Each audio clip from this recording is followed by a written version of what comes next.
जय श्री राम दोस्तों। बाबा रामदेव की मैं बात करता हूं, जो बचपन से आयुर्वेद का काम करते करते आज इतना बड़ा इंडस्ट्रीज बना लिए हैं, इतना बड़ा कंपनी बना लिए हैं। पहले छोटे लेवल पर ठगते थे, अब बड़े लेवल पर ठगने का काम किए। ये हम नहीं कर रहे हैं दोस्तों, ये सुप्रीम कोर्ट कह रही है। क्योंकि कल बाबा रामदेव और बालकृष्ण आचार्य जी पर कसकर फटकार दी है सुप्रीम कोर्ट ने। आखिर ये फटकार क्यों लगा? कुछ तो गड़बड़ी होगी तभी फटकार लगा।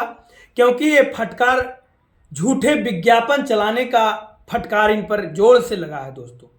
क्योंकि सुप्रीम कोर्ट इनको पहले भी मना किया था कि आप झूठे फर्जीवाड़ा विज्ञापन नहीं चला सकते हैं, इन पर कार्रवाई, क्योंकि कार्रवाई हो जाएगा। ये पहले भी माफ़ किए थे सुप्रीम कोर्ट, लेकिन फिर से गुस्से में दिखे जो वहाँ के सुप्रीम जज थे, वो गुस्से में अपने न्यूज़पेपर लेकर आए और उनका वकील को थमा दिया कि मैंने जब आपको मना किया था इस तरह का विज्ञापन चलाने से, तो फिर आप ये विज्ञापन क्यों चलाएं? आप पर कार्रवाई होनी चाहिए या ना होनी चाहिए, ये आप ही खुद बताएं। जब पूरा देश कोरोना काल में कोरोना से जूझ रहा था, इलाज खोज रहा था, तभी बाबा ने डॉक्टरों को मेढक बताए थे।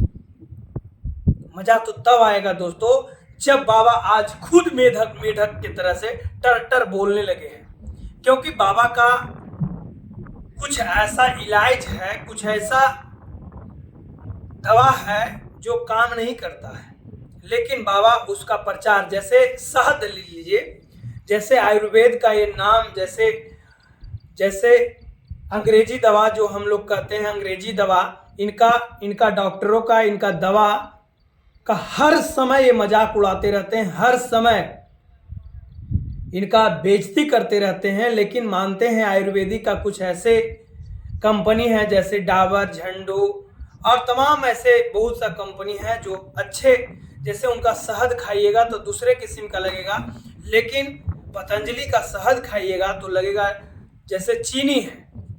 आखिर इतना शहद बाबा उपजाते हैं कहाँ? इतना शहद बाबा घी यहाँ कहाँ बाबा गाय पालते हैं कि ये गौ का घी देते हैं, ओरिजिनल घी देते हैं? हमको कुछ समझ में नहीं आता है। बाबा रामदेव जैसे सामान बेच रहे हैं उस पर भी कुछ फर्जीवाड़ा कर रहे हैं। दंत क्रांति आप यूज करते होंगे, हर घर में दंत क्रांति का यूज होता है, लेकिन उसमें क्या मिला हुआ रहता है ये बाबा तो खुद कह देते हैं कि ये प्योर शुद्ध शाकाहारी है, लेकिन उसमें क्या मिला हुआ रहता है, उसमें आप नेट खोलकर देख लीजिए उसमें क्या मिला हुआ रहता है। बाबा रामदेव, जब हम लोग कोरोना से जूझ रहे थे तो बाबा रामदेव और बीजेपी के कुछ ऐसे नेता क्रोनिल का प्रचार किए और बाबा रामदेव कसकर क्रोनिल के नाम पर लूटे, भारत को कसकर लूटे। बाबा रामदेव कसकर क्रोनिल के नाम पर, कोरोना का दवाई के नाम पर, हम लोग कोरोना का वैक्सीन जो होता है उसका बुराई कर दिए बाबा रामदेव। बाबा रामदेव पर जानते हैं लोग क्यों विश्वास करता? क्योंकि ये योगा कराते हैं, उसीलिए सब लोग इनका बात मानता है। जैसे इनका हेड ऑफिस हरिद्वार में है, हरिद्वार में ये योगा करवाते हैं और उपचार करते हैं, उसका फीस आप देख जानिएगा तो दिमाग खराब हो जाएगा।